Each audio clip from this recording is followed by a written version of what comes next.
Milena te apoya. Milena, tu amiga, Milena, tu amiga. Escuchando a los demás. Milena, tu amiga. Milena te aconseja. Compartiendo un día más. Su compromiso. Milena, ahora es ayudar. No te sientas solo. Milena te orienta. Una vez más. Milena, tu amiga, Milena, tu amiga. Escuchando a los demás. Milena dialoga. Milena, tu amiga. Compartiendo un día más. Milena, tu amiga, Milena, tu amiga, Milena. Iniciamos con este gran programa, Milena, tu amiga. Hoy tenemos un gran tema. ¿Quieres saber cuál es? Milena se lo cuenta a continuación.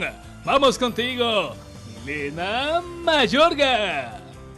Hola, hola, buenas tardes, bienvenidos a Milena, tu amiga. Recuerden siempre los miércoles, es miércoles de Milena y los doctores. Gracias por estar pendientes, sabemos que a ustedes les gustan mucho los temas médicos porque así aprendemos y estamos al tanto de cosas que a veces no sabemos.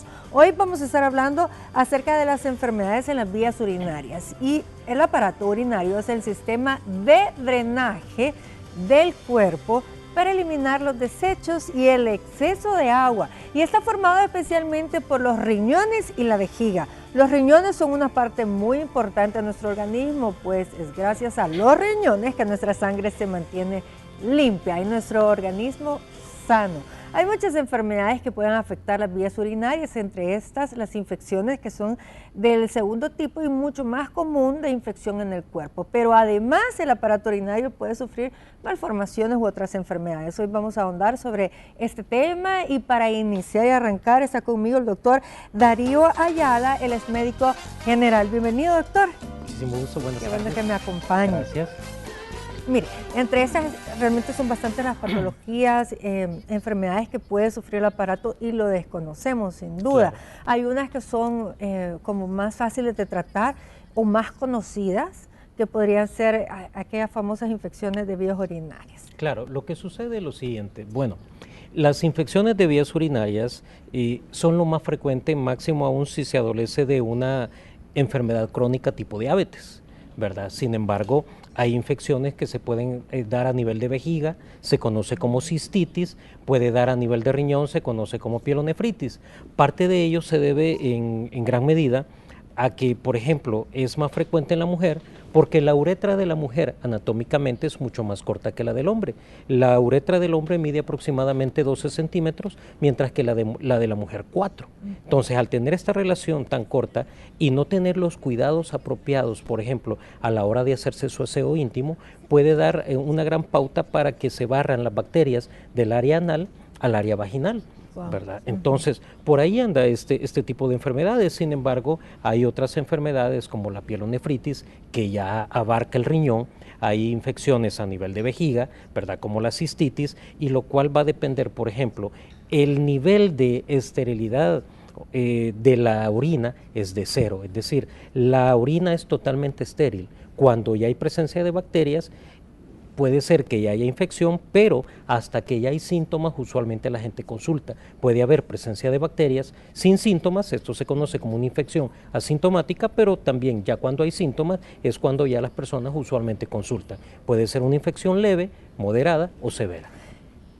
Tiene mucho que ver cuando nosotros, la frecuencia de la orina o el color de la orina para saber, Sí. o algún otro síntoma, fiebre, dolor al orinar. Pues usualmente varía. Por ejemplo, en el caso del adulto con los infantes hay ciertas variantes. Usualmente en los niños, sobre todo los lactantes, no hay ese famoso dolor lumbar, ¿verdad? El dolor de espalda baja como se da en el adulto. Sin embargo, en los infantes, ¿qué se tiende a dar?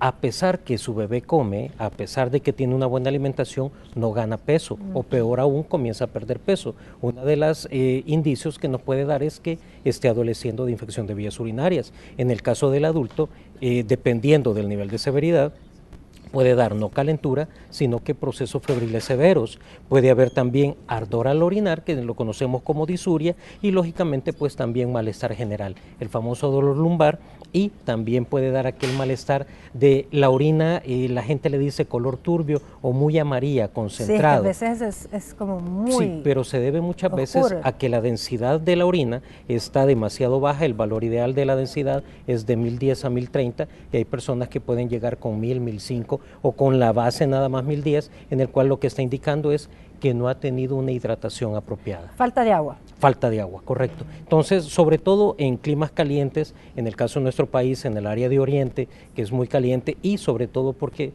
se conoce algo que se llama pérdida insensible, la cual se da por medio de la piel. El órgano más grande del cuerpo humano es la piel, y este tipo de pérdida que la gente no percibe puede dar como pauta deshidratación y manifestarse a la hora de una enfermedad como infección de vías urinarias. Perfecto.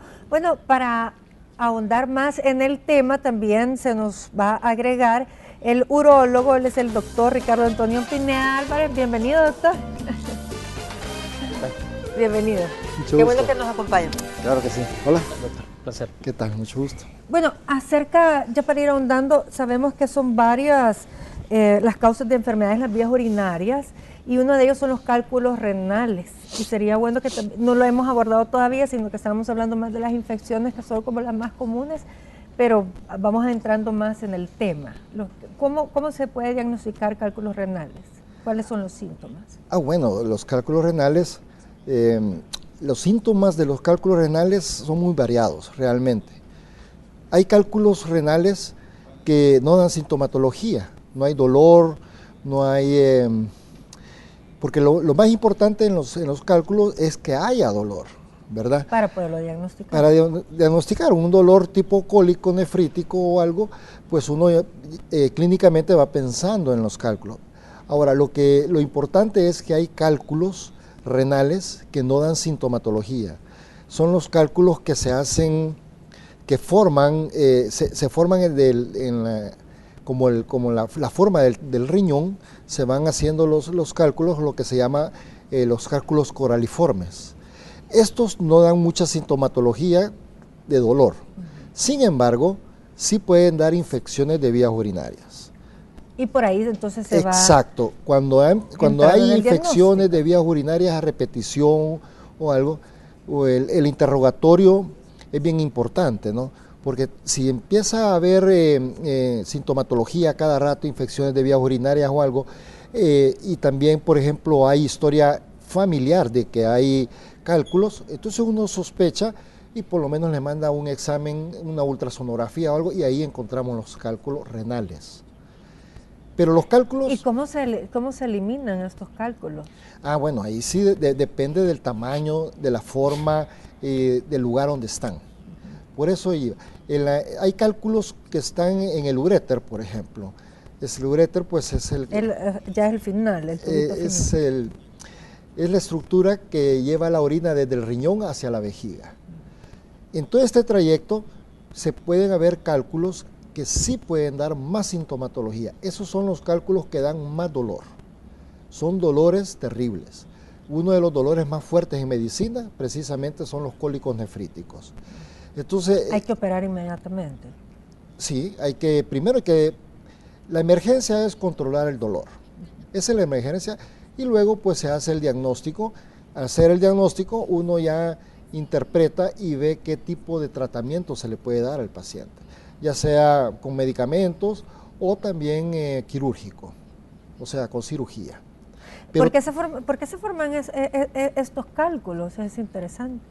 Pues va a depender realmente de qué están compuestos. Hay cálcicos, es decir, por calcio, sedimentos. Se decía en la antigüedad que aquellas personas que toman muchos fármacos o elementos que se disuelven en agua, ¿verdad? Hay, por ejemplo, las famosas pastillas para el dolor de cabeza, para la resaca el día siguiente, los que se disuelven, inclusive hay vitamina C que son disueltos. Entonces, esos sedimentos de a poco pueden ir formando. También en el abuso de vitaminas, o más bien dicho minerales tipo calcio, pueden dar formación de cálculos precisamente formados de ese y mineral. Esto podría ser una de las teorías. La otra será algo como un poco de la familia, genético, que el cuerpo de por sí lo forme. Hay historia genética, ¿no? Familiares. Hay muchas familias que forman cálculos y se debe a muchas situaciones. Por ejemplo, problemas endocrinológicos, problemas de tiroides, problemas de paratiroides, problemas del metabolismo del calcio. Otra forma de formación de cálculos es cuando hay problemas de obstrucción en las vías urinarias. ¿Qué quiero decir con esto? Uno que hemos ya hablado muchas veces, que es la hiperplasia prostática. El crecimiento prostático puede causar... ¿A cierta edad? Sí, a cierta edad. Puede causar estasis en la orina, en la vejiga, precisamente, y esto hace que se aglutinen todas las sales de calcio, como el doctor dice. Eso va formando grandes cálculos, y son cálculos vesicales que causan infecciones de vías urinarias a repetición. Interesante. Bueno, otra de las patologías muy frecuentes en personas de cualquier edad o sexo, nosotros lo platicábamos, es las infecciones urinarias de segundo tipo. ¿Por qué se le llaman así? Bueno, van a ser secundarias a, ¿verdad? La verdad es de que, por ejemplo, enfermedades crónicas tipo diabetes, la infección de vías urinarias es de la más frecuente. Otra situación también se da en aquellos pacientes que tienden ciertas pautas en sus hábitos diarios, por ejemplo, el no tomar agua, el aguantarse las ganas de miccionar y sobre todo por periodos prolongados, el uso de ropa oscura, sobre todo en climas calientes, por ejemplo en época de vacaciones, el hecho de utilizar el traje de baño y no cambiárselo correcto, sobre todo por el tipo de tela, puede dar pauta para que se absorba y lógicamente esto dar pauta para que se vayan propiciando la infección de vías urinarias, sobre todo que hay pacientes que se da de manera recurrente, es decir, a repetición. Interesante. Bueno, vamos a pasar a nuestro siguiente invitado. Está con nosotros el nefrólogo, el doctor Carlos Enríquez Carrillo. Bienvenido. Buenas tardes. Hola, ¿qué tal? ¿Cómo? Buenas tardes. Placer. Bueno, estamos hablando ahorita acerca de las infecciones más comunes, que las infecciones de las vías urinarias, y decíamos que pues a veces son por malas prácticas, malos hábitos, y que se proliferan estos hongos. Aquí lo interesante también es saber que si hay algo, como nosotros decíamos, falta de hidratación, también algunas prácticas, pero en los niños es recurrente las infecciones urinarias. Sí, es bastante frecuente, quizás es una de las formas de consulta más frecuentes. Y esto usualmente que yo creo que es mucho por los cambios de hábito que tenemos en este momento. Digamos, ambos padres salen a trabajar, encomiendan el cuidado de los pequeños a terceros o segundos, y esto muchas veces no hay una adecuada limpieza, no hay una adecuada higiene de la parte genital de los niños, principalmente las niñas por anatomía, ¿verdad? Que tienen esa desventaja anatómica que es más propenso a una infección.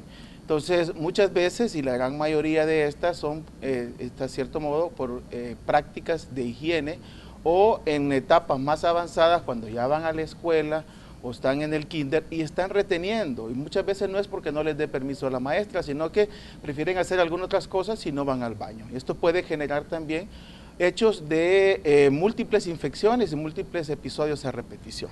O sea que la recomendación que siempre dicen las mamás es que no nos estemos aguantando la ganas de ir al baño. Sí, sí. ¿Y eso además es cierto o es un mito que la vejiga se estira? No, claro, si tú retienes, está comprobado de que si tú retienes orina en la vejiga por más de 4 horas, ya podría haber crecimiento bacteriano. La naturaleza es bien sabia, generalmente uno orina entre 3 a 4 horas o 2 horas según la ingesta de líquidos o del ambiente, ¿no? No es lo mismo trabajar... Con frío que con calor. Claro, no es lo mismo que trabajar en un ambiente de aire acondicionado o algo, que trabajar en la construcción, por ejemplo, que está sudando. Y ahí casi no, cuando hace calor realmente uno casi no va al baño. Porque estás transpirando, ahí estás sacando la orina, y lo que hace el riñón es concentrar, es concentrar la orina, y porque es el filtro, el riñón es el filtro de todo el cuerpo, bota lo que no necesita, pero si se necesita agua, él extrae o mantiene el agua para que se mantenga todo el funcionamiento del cuerpo. ¿Y por qué es que cuando hace frío es más frecuente que se vaya al baño? Precisamente por eso, porque no estás transpirando, no estás gastando, estás ingiriendo agua. El riñón dice, bueno, no necesito mucho líquido y bueno, orina y hace más orina. Ahora, que hay que hacer la diferencia también en cuanto a tomar cualquier bebida, a tomar agua, porque generalmente los doctores nos mandan que por salud tenemos que tomar agua, y hay gente que no soporta el agua, no la puede pasar. Es cuestión de hábito. Las características puntuales del agua es incolora, inodora e insabora, es decir, no color, no sabor, no olor. Cualquier cosa que tenga olor, sabor o color es cualquier cosa menos agua. Ahora, lo importante acá es precisamente el ingerir agua como tal. Pero, ¿qué sucede? Muchas veces queremos exigir a nuestros hijos, en el caso del adulto mayor, a los nietos que beban agua, pero ellos toman café, pero ellos toman bebidas gaseosas. Entonces, parte de la responsabilidad del adulto es precisamente predicar con el ejemplo. En este caso, lo que tiene que ver el menor de edad es precisamente que el papá, que la mamá, que la persona encargada en efecto esté consumiendo agua. Sobre todo cuando los líquidos son glucosados, es decir, ricos en azúcar, va a haber mayor tendencia. Para los niños. Sí, correcto, pero eso va a dar una mayor tendencia a la diuresis, porque esto precisamente lo que hace es, de manera diurética, provocar o estimular la micción. Y esas aguas, si yo las he probado, no me gustan para nada, prefiero el agua tal cual heladita. Ahora, como debe ser. Como debe de ser, pero esto sí es cierto, es de acostumbrarse. ¿Qué pasa, ya que estamos hablando de la frecuencia? Yo creo que esto es importante en la orina, cuando usted decía 4 horas es como de 2 a 4 horas regular, pero ¿qué pasa cuando se toma un vaso de agua e inmediatamente tiene que ir al baño? ¿Hay algo que está fallando adentro? Por supuesto que sí, es decir, la función de la vejiga es que es una función de concentrar orina, es un reservorio de orina. Entonces lo que hace la vejiga es ir distendiéndose para llenar la vejiga. Hay sensores en la vejiga que le dicen a uno, bueno, tienes 200 centímetros cúbicos, 250 centímetros, y le van avisando las ganas de orinar. Entonces el cerebro manda la orden para que tú busques un baño y orines. Esa es lo que realmente es la función de la vejiga. Pero si estás orinando cada hora y tienes deseos imperantes de orinar, y además de eso tienes ardor, ardor al orinar, frecuencia urinaria, urgencia, todo esto son síntomas que puede haber precisamente una infección de vías urinarias. Y es lo primero que se tiene que descartar.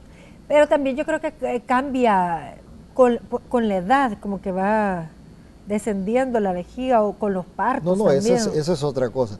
Esos son parte de los problemas anatómicos, por ejemplo, en una mujer que ha tenido muchos partos, por ejemplo, y que, como se dice, se ha bajado la vejiga. El cistocele puede causar orina residual, y esta orina residual estarse infectando, y pues nos llegan a las clínicas con historia de infecciones de vías urinarias de repetición, y muchas de las personas sienten que le protruye algo por la vagina, y uno hace el diagnóstico de cistocele, y bueno, tiene que ser un tratamiento básicamente quirúrgico.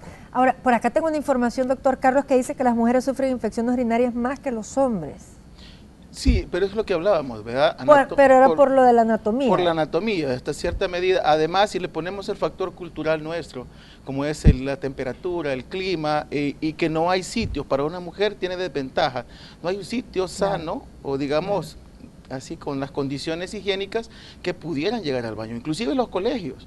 Entonces, tú preguntas al colegio y dices, mira cómo está el baño, y te va a decir el niño que en realidad los baños son bastante deplorables. Entonces, eso le inhibe a buscar y a retener, por ende. Lo malo es cuando se hace una práctica, y entonces se puede crecer con ese hábito de retener, y eso puede generar problemas. Bueno, vámonos a ir a una pausa. A regresar, pues vamos a ir ahondando en las demás enfermedades de las vías urinarias. Hoy estamos en Milena y los doctores, día miércoles, acuérdense, día de salud.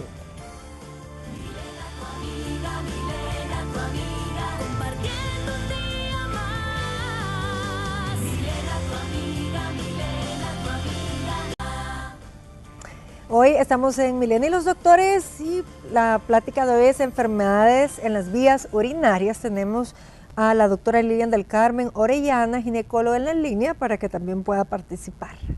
Buenas tardes. Bueno, vamos a hablar un poquito de las infecciones de vías urinarias. Las infecciones de vías urinarias son una causa común de consulta en las mujeres. Muchas veces recurrimos a automedicarnos sin antes hacer un buen diagnóstico. Lo ideal siempre es que hagamos un buen diagnóstico, que pasemos una consulta médica y de acuerdo a la evaluación que nos haga el ginecólogo o nuestro médico y los exámenes que nos indiquen, pues podamos tener realmente el diagnóstico certero para dar el tratamiento oportuno. Hacer el diagnóstico o diagnosticar una infección de vías urinarias es sumamente sencillo. Basta con ampararnos o con tomar en cuenta la sintomatología que la paciente haya presentado y hacer un examen general de orina. El examen general de orina lo va a leer el médico y pues aquí vamos a ver la presencia de leucocitos, que son glóbulos blancos, y si vemos que están elevados, pues podemos inferir que hay una infección de vías urinarias, además, pues como ya mencionaba, de los síntomas que la paciente pueda presentar. De acuerdo a esto, damos tratamiento y si queremos ser aún más específicos y saber cuál es la bacteria o el microorganismo que esté causando la infección, podemos hacer un urocultivo. En el urocultivo nos sale exactamente cuál es la bacteria, que de las más comunes es la famosa Escherichia coli, y ahí mismo nos van a decir cuál es el antibiótico que debemos dar para tratar de forma correcta lo que es la infección. Animarlas a todas las mujeres, a todas las amigas que nos ven y nos escuchan, a que no nos automediquemos, a que consultemos para que tengamos un diagnóstico oportuno y el tratamiento adecuado. Ok, muchísimas gracias a la ginecóloga, la doctora Lilian del Carmen Orellana. Ahora, me imagino yo también que no es indicado tener relaciones sexuales cuando uno tiene una infección de las vías urinarias. No. Lo que pasa es que definitivamente es molesto. Alguien que tenga una cistitis, por ejemplo, que es una inflamación e infección de la vejiga, y tener una relación sexual, pues podría tener un dolor, al tener relaciones, al tener una penetración, pues podría tener un dolor terrible. Y claro, no es goce tener una relación con una infección de vías urinarias en la vejiga precisamente. Claro. Bueno, pues, por otra parte, doctor Carlos también dice que por acá la pielonefritis es una infección pero ya más grave. Sí, la pielonefritis es una infección de la parte alta de la vía urinaria. Hemos estado platicando lo más frecuente, que son las infecciones de la parte baja de la vejiga, y esto es cuando sube y llega a la parte de los riñones propiamente dicho. Entonces esto cuando se aloja justamente a la salida del riñón, que es la parte de la pelvis, o interviene ya en la parte del riñón, es lo que se llama una pielonefritis, y ahí sí estamos hablando de un problema serio, ¿verdad? Que casi siempre termina en hospitalización de la paciente. Hablando de los riñones, son dos riñones. Hay personas que le han extraído un riñón. Sí. ¿Se puede vivir solo con un riñón? Sí, sí. En realidad, de hecho, hay muchas personas que como antes no había ultrasonografía, hay gente de 70 años que ahora le hace una ultra a uno y le dice, mire, usted toda su vida anduvo con un riñón, ¿verdad? Entonces, sí, se puede vivir con un riñón, pero hay que ser responsable en el sentido de... En que se bebe, lo que se come o en Sí, qué? pero básicamente, digamos, los riñones genéticamente están programados a un peso, a un tiempo. Entonces, si nosotros engordamos, hacemos demasiado, comemos cosas que son tóxicas hacia el riñón, pues le acortamos la vida útil. O si no cuidamos la presión arterial, no cuidamos el azúcar en la sangre, la grasa, esto puede generar o desencadenar un trastorno del riñón, más rápido que cuando una persona que tiene dos. Ahora, hablando de las personas que sufren de diabetes, ¿qué es lo que pasa con la insuficiencia renal? Para ellos es mucho más complicado, tienen que tener más cuidado.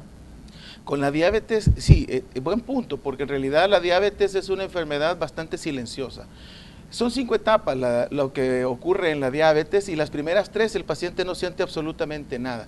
De hecho, es bien difícil poderlo determinar sin un examen pensando en un diabético que ya tiene mucho tiempo y requiere alguna evaluación del tema.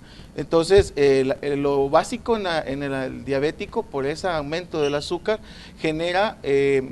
falla en el riñón a largo plazo y lo primero que uno ve es la pérdida de proteínas por la orina. Esa orina es espumosa, luego aparece la inflamación y en última instancia puede ver lo que es la elevación de la creatinina, que es lo que a todos nos preocupa, pero cuando ya la creatinina se ha elevado, el daño por la diabetes ya está bien avanzado. Wow. Ahora, ¿en qué momento es que se puede convertir en una enfermedad renal? La enfermedad renal, en realidad, bueno, desde el año 2001 se hizo una evaluación y una nueva clasificación. En realidad, enfermedad renal puede ser inclusive con mis riñones funcionando adecuadamente. Entonces, si yo ya soy diabético o soy hipertenso, yo ya tengo enfermedad renal en lo que se llama un estadio 1. Eso me sirve a mí para tener más cuidado con lo que hago, igual los médicos para prescribirlo. Entonces, eso genera mucho miedo cuando uno le dice, mire, una enfermedad renal. No es agradable que le diga, pero en realidad la diabetes tiene que ser tomado con mucha responsabilidad, y hay pacientes que pasan 30, 40 años y sus riñones pasan íntegros, pero han sido también muy responsables en la diabetes.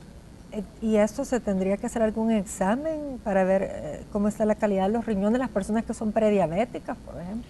Sí, bueno, lo primero, si nos ponemos así, nos vamos más a la prevención. Si mi padre es diabético y yo en este momento tendría que estar en monitoreo constante de mi azúcar para detectar temprano la diabetes. Una vez la diabetes está, el médico que me lleva a mi control debería de estar viendo tanto un examen general de orina como las pruebas de función renal. En un inicio puede ser cada 6 meses o un año, así conforme se va encontrando cada paciente y el control que pueda tener. Sí, pero es bien importante saber el cuadro genético de la familia, doctor Claro. Darío, porque ahí sabemos nosotros a qué cosas nosotros tenemos que tener como más cuidado y estar controlándonos. Como Lo que sucede es que las personas en sí en general deberíamos de tener el detalle de por lo menos hacernos el chequeo una vez al año, pero cuando ya estamos sabedores que mamá, papá, abuelo, abuela, etcétera, adolecieron de alguna enfermedad crónica, en este caso tipo diabetes, o fueron hipertensos, entonces con mucha mayor razón estos chequeos deberían de ser de carácter obligatorio. Ahí las pruebas renales como el nitrógeno ureico, la creatinina, por qué no decirlo también en su momento, una ultrasonografía para descartar si todo está bien, perfecto, lo hacemos al año siguiente. Pero ¿qué sucede si algo está alterado? Entonces, en este caso se tiene que tener todavía un monitoreo mucho más cercano, mucho más específico para poderle dar seguimiento. El no abusar del consumo de sal. Por ejemplo, hay personas que les gusta la comida bastante salada y todavía tienen el salero encima y le siguen echando a cada bocado, o el abuso en el consumo de azúcares también, carbohidratos, los dos extremos, tanto en el azúcar como en la sal, son perjudiciales para la salud. Claro que sí. En cuanto, decíamos que con la edad, como que con la edad todo empieza a fallar, doctor. Pero después de los 40 sí, se pierde la garantía. los problemas de la próstata, porque empieza a crecer. ¿Por qué empieza a crecer la próstata? Bueno, lo básico del crecimiento prostático siempre se le dice que está relacionado con la edad, ¿no? A medida que va creciendo, de los 45 o 50 años aproximadamente, la próstata empieza a crecer rápidamente. Esto se debe probablemente, así lo hacen los estudios, es de que hay un desbalance hormonal, ya la persona ya va para viejo. Entonces hay un desbalance hormonal y eso intensifica el crecimiento prostático. El problema de la próstata es que está a la salida de la vejiga y cuando crece empieza a obstruir el paso de la orina y ahí viene todo el problema.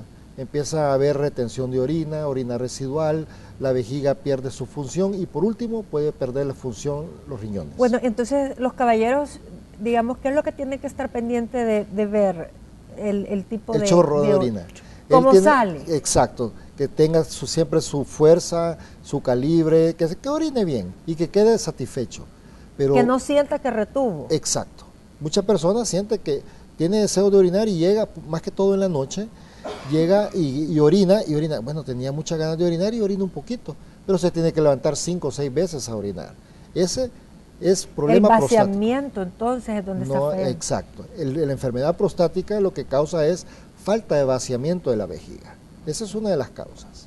No sé si alguna de estas infecciones tal vez cambia el olor también de la orina. No, por supuesto que sí. Esa es una de las sintomatologías patoneumónica que, bueno, a todos en la Facultad de Medicina nos hicieron incluso oler la orina, porque yo tenía un profesor que decía, esto es Escherichia coli, esto es Proteus. O sea, por el olor de la orina, el color o algo, ya uno iba pensando qué tipo de bacteria incluso era. Lo de la espuma que decían. Sí, la espuma es la presencia de albúmina o proteína. Es como batir un huevo. Entonces, obviamente, cuando cae la orina sobre el servicio sanitario hace una espuma sostenida y que puede ir aumentando. Eso sí me está diciendo que hay fuga de proteínas en la orina. Y que siempre tiene un poquito de espuma. Entonces tiene que normalmente irse disipando. Si queda, entonces hay algún problema. No es que son cosas sencillas, pero uno tiene que estar muy al tanto. Exacto. Ahora, por acá también tenía la información de que aparte un 5% de la población, dice, mundial padece una enfermedad renal en la actualidad. ¿Y esos datos, por qué será, doctor?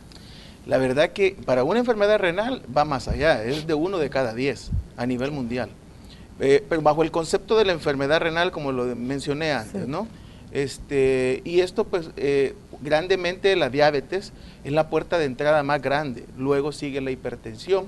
Se estaban peleando las enfermedades glomerulares, que son muy propias de los jóvenes, pero hoy se ha incorporado algo bastante novedoso, entre comillas, y que también a nosotros nos está complicando, que es la obesidad. Entonces la obesidad, al poner en sobrecarga a los riñones, también genera este estado que muchas veces se manifiesta con la orina con espuma o la proteinuria. Pero ya que usted mencionaba que la enfermedad renal, la insuficiencia renal es silenciosa. Sí. Entonces imagínese, si dice que no es ni siquiera un 5%, sino que es 1 de cada 10 personas. Entonces tendríamos que tener cuidado con estos 3 factores: personas diabéticas, personas obesas y personas hipertensas. Así es. Estos 3 factores. Y si no son por estos 3 factores, ¿por qué otras causas puede ser? Los hábitos, ¿verdad? La poca ingesta de agua, de repente el aguantarse demasiado los tiempos para orinar por la misma distensión que causa en la vejiga, el hecho de tener contacto íntimo cuando se tiene una infección puede dar dispareumia, que es el dolor a la hora del acto, también el uso de preservativo, ¿verdad? El método de barrera por la fricción de látex puede hacer que esta infección todavía se exacerbe mucho más. También hay pautas como el uso de ropa de colores claros. El color oscuro absorbe mucho más el calor, los rayos solares, los colores claros los refractan. Entonces, cuando hay una combinación de factores, el medio ambiente en el cual se desarrolla o se desenvuelve la persona no es lo mismo un clima fresco, un clima agradable, un clima caluroso. Entonces, todo esto, lo que hablábamos de los trajes de baño también, sí, el hecho de ducharse posterior al uso de piscinas también influye mucho en eso. Hay esas famosas duchas vaginales y esto realmente... No están, de hecho no están aprobadas, puede barrer más la flora bacteriana normal de la zona que el beneficio que puede dar. El 80-85% de infección de vías urinarias se debe a Escherichia coli. Sin embargo, como muy bien decía el doctor, también hay pautas, por ejemplo, en las infecciones nosocomiales, la famosa pseudomonas, en el cual tiene un olor característico que aquella persona que ya tuvo la oportunidad de oler, no se le olvida en su vida. Entonces, todo este tipo de situaciones da como pauta y, por ejemplo, muchas veces haciendo más estamos complicando mucho más el caso. Es decir, el aseo en el área genital debe de ser lo prudente, ni en exceso ni en escasez, porque el hecho de querer hacer duchas vaginales, el hecho de querer hacer que con olor a rosas, esto y lo otro, puede provocar más malestar a la hora de una infección que el beneficio propio que pudiera traerle. Perfecto. Bueno, ahí teníamos más o menos una imagen para que nosotros sepamos dónde están los riñones, por ahí los también las piedras en el riñón, el uretra que usted mencionaba, la vejiga ya abajito. Ese es el sistema, sistema urinario. Ese es el sistema urinario, incluyendo la uretra, ¿verdad? Ese es básicamente el sistema urinario. Y cuando generalmente, ¿por qué es que se extirpa uno de los riñones? ¿A qué se debe? ¿Qué enfermedades tienen que haber pasado? Lo que pasa es que con la extirpación va a depender. Si, digamos, hay personas que nacen sin un riñón, ¿verdad? Que eso es una cuestión genética. Pero el riñón tiene que tener el suficiente tamaño para poder claro, desenvolverse, digamos. El que queda con un tamaño mucho mayor que el promedio que debe de tener, ¿verdad? Y otros pueden ser los cálculos, que puede haber una obstrucción, puede haber también una obstrucción congénita, también es otra de las situaciones, múltiples infecciones, a veces el acúmulo de infecciones en la parte, como decía, lo de la pielonefritis, puede generarse en una bolsa de pus y esto generar en una pérdida del riñón. la parte más humana de este asunto, que también puede ser la donación, ¿verdad? Que es hacia el trasplante renal, que donan un órgano y queda bien, ¿verdad? Pero la donación se da para las personas que sufren de insuficiencia ¿qué? renal. De insuficiencia renal. Que necesitan ya tratamiento de diálisis, se le puede donar un riñón y pues verse Sí, porque beneficiado. los tratamientos de diálisis realmente son bien Es complicado. incómodo, y complicado, sí. porque las personas pues realmente tienen que estar pegadas, estar con todo el tiempo, porque el riñón no les sirve, entonces por eso es que se tiene que estar haciendo la Exacto, diálisis. exacto, así Tiene que es. estar limpiando su organismo, Paciente y familia. Es complicado para ambos. porque tiene Sí. que haber alguien siempre pendiente. Sí, sí. ¿Quién puede ser un donador de un riñón? ¿Cómo es la compatibilidad? Pues generalmente se busca familiares, se buscan familiares para hacer un trasplante de vivo, ¿no? Y aquí se hace en El Salvador. Sí, sí, Sí. se hace en forma privada y el Seguro Social también tiene el programa desde hace muchos años de trasplante renal. En el Hospital Rosales ha habido también trasplante renal, muy poco, porque es un programa demasiado caro además, ¿verdad? ¿Y el donador entonces cómo se encuentra? Primero, en la familia. Se recomienda ahí con esto, con la donación, tanto ética como por compatibilidad, que sean similares los tejidos, se pide que sea la familia. Sí. Lo digo ético porque también en otros lugares se ha generado mucho el tráfico la de venta. órganos, la venta de órganos, ¿verdad? Entonces se ha estado regulando a nivel mundial eso y se está generando los marcos legales para solo permitir esto. En nuestro medio lastimosamente todavía no está legalizado Regulado. eso, la situación de que solo sea la familia, puede ser también los amigos, ¿verdad? Que en algún momento, por lo menos en El Salvador, todavía se puede bajo ese concepto del amigo, ¿verdad? Entonces, la persona que lo dona queda con un riñón y la otra persona con un riñón logra mejorar su calidad de vida. Exacto, esa es la finalidad. Claro. Bueno, nos vamos a ir a una pausa, estamos hablando de las enfermedades de las vías urinarias.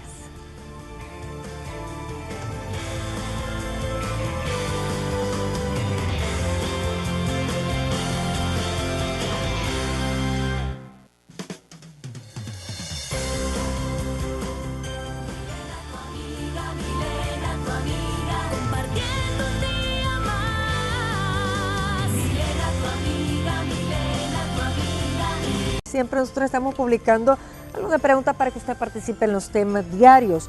La de hoy es, ¿crees que los remedios caseros ayudan a aliviar las infecciones en las vías urinarias? Vamos a ver quiénes han participado. Jacqueline Campos dice, en algunas ocasiones, Franny Delgado, sí, no hay nada como lo casero y natural hablando de enfermedades no mortales.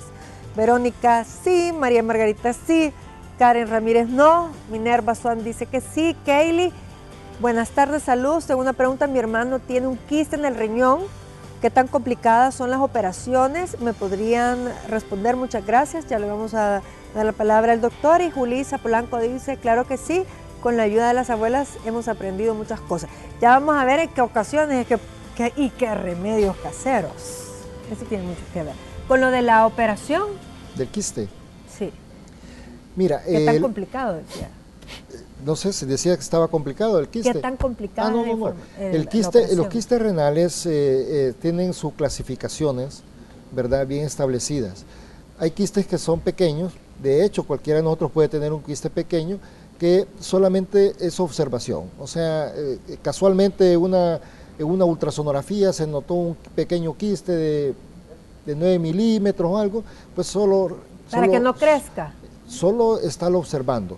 Claro, si el quiste va creciendo de una forma rápida y hay dolor y hay también indicaciones precisas, por ejemplo un quiste donde se vea que hay algo adentro del quiste, que son los quistes complejos, sí está determinada la operación de los quistes. Ahora, ¿qué tan grave es?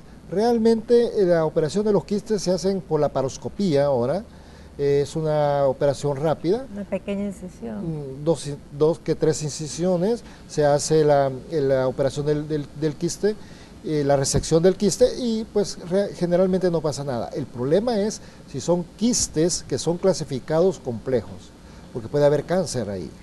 Igualmente, aunque se extraiga, se tiene que mandar a estudiar. Exacto, con el siempre se patólogo. manda todo a estudio para descartar de que no haya cáncer, siempre. Claro que sí. Con esos remedios caseros, Bueno. Ahí lo que me asusta es que todos dijeron que sí.